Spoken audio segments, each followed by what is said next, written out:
people are calling this man a present-day Ted Bundy. In this video, I'm going to give you my thoughts on him and what he's doing to lure his victims. Welcome to Criminal Motives. My name is Matthew Pfeiffer. I'm a therapist, coach, author, and on this channel, I give my thoughts and opinions and reactions to different things that are happening in the news and true crime.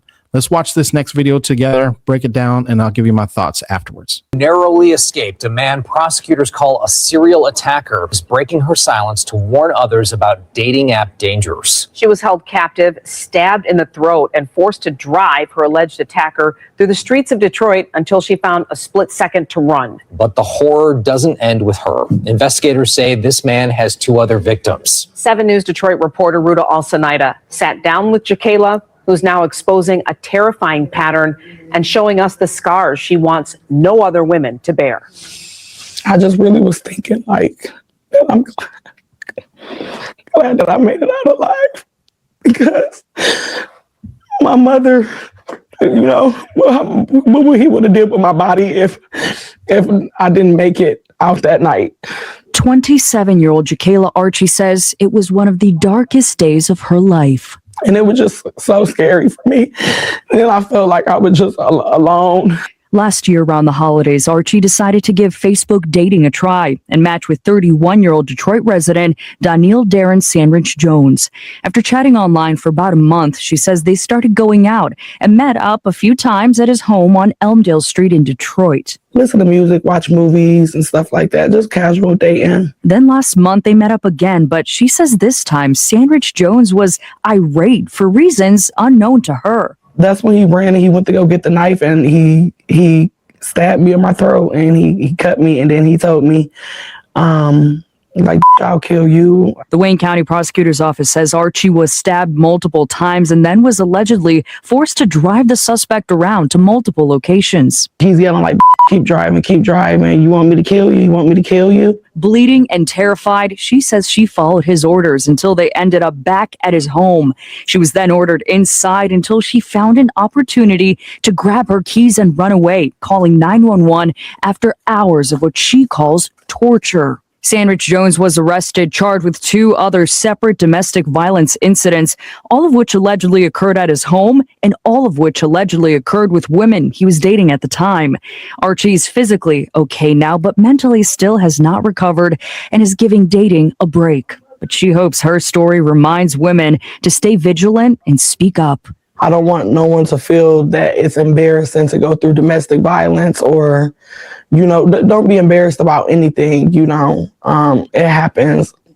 Sandridge Jones remains here at the Wayne County Jail. He's facing charges of assault with intent to murder as well as unlawful imprisonment. He's due back in court later this week. Now, Detroit police say they don't have any official reports of additional victims tied to the suspect, but they say that doesn't mean there's none out there. So, all right, so obviously very scary situation. And before I continue, if you are struggling in a situation like this, if you're struggling in a domestic violence situation, I take mental health very seriously. And this is the reason why I'm partnered with BetterHelp. If you go to the links in the description down below, you'll see links to meet up with a therapist from BetterHelp. You'll get 15% off your first month of therapy. Make sure you take full advantage of it. Don't forget that you are not alone and there is help available. With that being said, let's get back into this. So obviously a very scary situation that I wouldn't wish on anyone. One of the things that I tell people, and I get a lot of pushback on this, for those of you who don't know, I have another channel where I talk about dating and relationships and that sort of thing. And I tell people and I caution people, in particular women, especially women, we got to stop online dating, period. It's not good for anyone. And the pushback that I get from a lot of people is that this is where my friend met their husband. This is where my friend or my cousin met their wife. And I'm happy for the people who it has worked out for. But we have to understand that the potential danger outweighs the potential reward in this scenario. I'm not telling people not to date. I'm telling people not to date online. Now, there were some things that happened in this scenario that I want to point out that a lot of times people think are keeping them safe, and it's really not. A lot of times people think that if they talk to this person online for a long period of time, so in this scenario, she talked to him for a month before they actually met up. They think that in this scenario that this is going to keep them safe from a potential predator like this person. But the problem, especially with women, they oftentimes fall in love through their ears. And men like him oftentimes know that and understand that. So they don't have a problem talking to you, giving you sweet nothings in your ear for a long period of time when they know that it's just a matter of time before they're able to meet with you in person.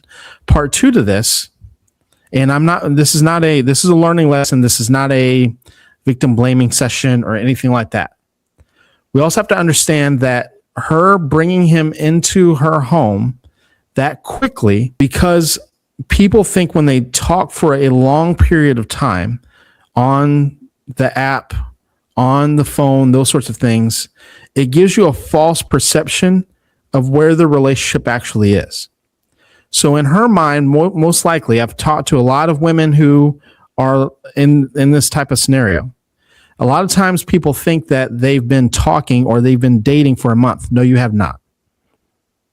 You genuinely don't know this person, right? You have no idea who this person is. You have no idea who this person is capable, what this person is capable of. And oftentimes because you've been talking for a long period of time and you feel like you know this person really well, a lot of times that causes that guard to go down.